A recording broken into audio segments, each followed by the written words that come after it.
So today I'm going to talk about 10 things that we would have done differently with our shed to house conversion.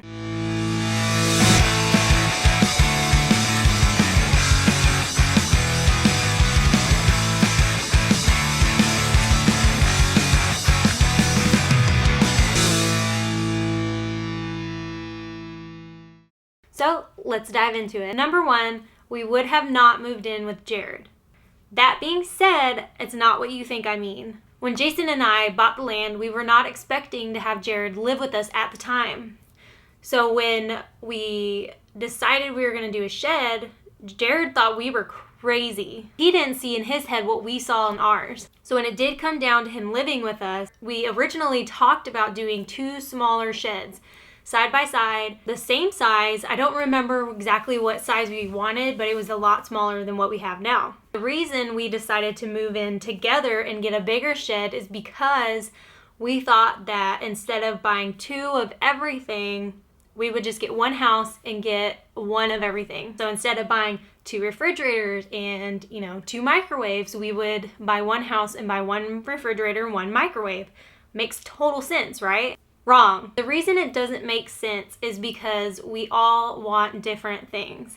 Now, looking back, we wish that we had done the 2 smaller buildings. Now that it's all said and done, there are so many things that we thought we needed that we don't need. Like our kitchen, for example, is huge. The house itself is huge. When we bought the shell, I remember walking in and we had tape and we were taping everything off, like measuring the couch and putting the tape down. This is where the couch is going to be. This is where the other couch is going to be. And this is where the fireplace will be. And we, tape off each room and tape off the bathrooms. And to us, we were like, man, this is not going to be big enough. Like, this is going to be really small. What did we get ourselves into? Lo and behold, it's too big. That house, it's like a real house. It's so big. And, Jason and I originally wanted to do a tiny house, and that house is just massive compared to what we originally wanted. And now that it's done, we can see how big it actually is. We thought once we put furniture and once we put appliances, it was gonna get a lot smaller, but we have an island in the kitchen and it's huge. So with all that being said, we could have very easily went the route we originally wanted to go, got smaller buildings, and would have been absolutely fine. The 16 by 50 is great. We did it, and it's almost done. And now Jared has literally like a full-size house. I think it's almost the same size as a very nice, luxurious apartment that you can get in downtown Dallas. I lived in a loft in downtown Dallas, and it was very expensive, and I think that our shed to house is actually bigger square footage wise than my apartment was. So that is just one thing that we would have done differently. So the second thing I'm going to talk about is our walls. So we put the insulation in and we were going to do the fake shiplap, and we started in bedroom number 1. As you've seen in our previous videos, we have OSB board up on the walls, and then we did the fake shiplap. And then in the living room and kitchen area, we had the OSB up. And then I believe we decided we did not want to do the fake shiplap, so we wound up putting sheetrock up. We learned very quickly that we did not like to deal with sheetrock, and we were not about to hire someone to come and finish the sheetrock. So we did sheetrock in the living room, on all the walls and on the ceiling, but at the end of the day, we decided that's not what we want. We want the tongue and groove.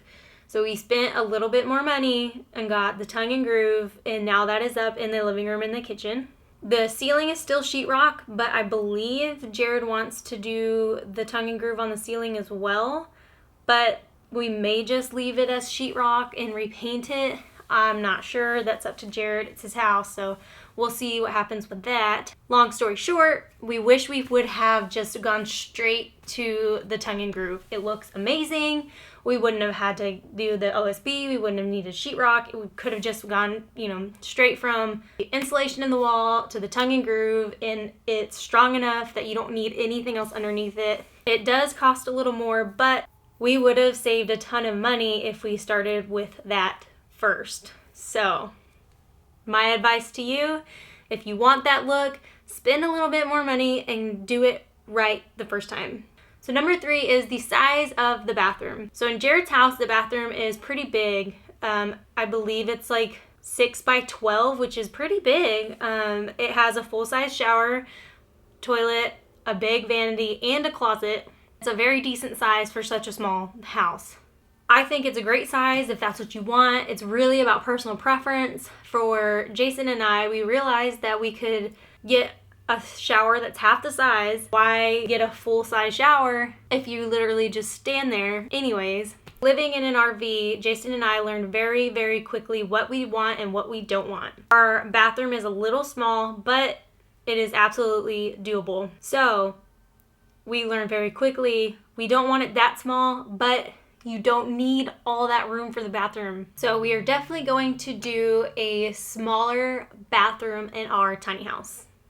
So number 4 on my list is the kitchen appliances. We opted for a full-size refrigerator, a bigger microwave that's also a convectional oven. We have a toaster oven, which is great. It cooks literally anything. And we have small portable electric stove tops that we put on the counter and you can take it off. I'm sure you've seen that, all of that in our previous videos. So what we will be doing differently is we will be getting a smaller refrigerator because we don't need a full-size one. Living in the RV, we have come to learn that we really just don't need all that room. We are the type of people that shop for groceries once a week, so it just makes sense that we get a smaller one. Secondly, we will be getting a small stove. We'll just find a small one and put a very small RV-sized stove in the tiny house. And as far as a microwave goes, we do have one that's very small, but it's also very old, so it doesn't heat up as well as we'd like. So we'll buy a new, but very much smaller microwave. And as I've said before, the kitchen is a very, very large kitchen area. So in our tiny house that we will be building, we are going to do a much smaller kitchen area, but with enough room that we think that we need.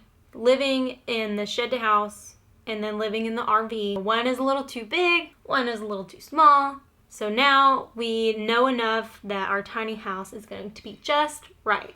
So for number 5, we are going to talk about flooring. So as you've probably seen in previous videos, the flooring that Jared went with, it is cheaper and it's great for what it is, but it will not last forever. So once it does need to be replaced, I'm sure Jared will replace it with a life-proof flooring. It is a little more expensive, but it's worth it and it will last a really, really long time. And as far as Jason and I go for our tiny house, we are very, very much so considering concrete flooring. We have a lot of dogs and we bring them inside and it gets really messy, and so we want to be able to not have to worry about the floors getting messed up. So we are going to be going the concrete flooring route as of right now. That may change, who knows, but our goal is to have concrete floor. I'm excited about it. Jason's excited about it. Our dogs are excited about it, but we do still need to research it a little bit, but as of right now, our plan is to go with concrete flooring. So for number 6, I'm going to talk about our sleeping arrangements. So in the shed to house, Jason and I had our own bedroom. I have a queen size bed with a pillow top. It's super nice. I love it. It's amazing, but I don't use it.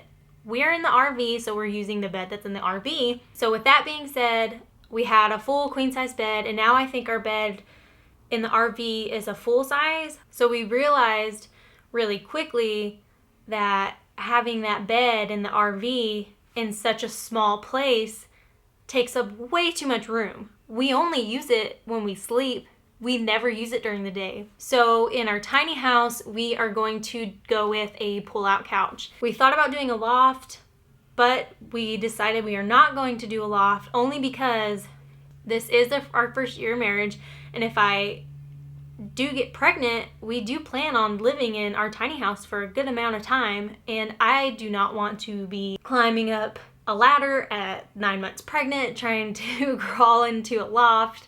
So we are not going to do a loft. We are going to go with a pull-out couch. And another reason why we like the pull-out couch idea is because it'll force us to wake up in the morning, make our bed, and put it up every morning. So we'll always have a clean house. And like I've said before, the best way to start your day is by making your bed because it puts you in a more productive mindset. Our goal for 2019 is to be more productive and be more aware of what we're doing and how we're spending our time during the day. So that's a big reason why we want to go with a pull-out couch. It's not a big deal to us, and we think it'll be perfect for us in our situation. So number 7 is plumbing. We will have water for our shower and for our kitchen sink, but we won't have plumbing for our toilet. We are going to do a compost toilet. So we will only be running plumbing to our gray water. And with that being done, we are still also going to try and figure out a way to utilize our gray water without wasting it. So we're going to try and find a way to collect our gray water so that we can reuse it, but still be hooked up to plumbing so that we can, if we don't need it, have somewhere to put it.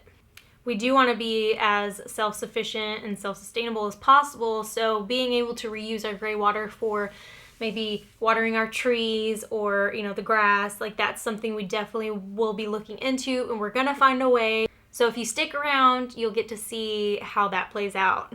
So number 8 is a biggie for me. I think Jared should do it too. I think it'd be amazing. And if you've done it, kudos to you. I'm jealous.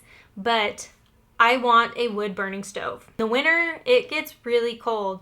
And in the RV, the heater works great. But in the shed house, we always just used our space heaters, which, worked fine. We use heated blankets. And it is what it is. It gets warm enough, but not like having a normal heater. And so Jared has space heaters. He has a heated blanket. He has the fireplace heater, but the fireplace heater doesn't put out as much heat as you would expect it to or want it to. And the space heaters, they will heat up your house, but you can't leave them on when you're gone. So when you get home and it's really cold, it's gonna take a while for it to warm up. So what I want to do is have a wood burning stove. That is my biggie. I really, really want a wood burning stove. So in the tiny house, we are going to go with a wood burning stove. So with a wood burning stove in a tiny house, that thing is going to keep our house so warm, we won't know what to do with ourselves. And also during the winter, when we use the stove, we're going to use that if it's on already, for cooking. So number 9, this one is the cabinets. In our tiny house, we don't plan on having a huge kitchen. So we're gonna have a small kitchen, but we are going to build all the cabinets ourselves. It's so much cheaper that way, and you can pretty much build them however you want. So we have a DIY video for a do-it-yourself rustic door, and that's probably what we're going to do for all of our cabinet doors, but on a much smaller scale. So not everyone can build their own, but I'm telling you, if you look up videos on YouTube, I promise you can. It's not as hard as you think. I could do it by myself. If I can do it by myself, you can do it by yourself. So last but not least, this one is very important to us. Document it. Document every step of the way. That is something we did not do. We did take pictures, we documented a little bit here and there, but we really didn't start vlogging about our shed to home journey until more so last year, and then very much so this year. We wish we started documenting what we were doing like we are now, but we are doing it now, and that's what matters. And we plan on documenting every step of the way through our tiny house that we will do.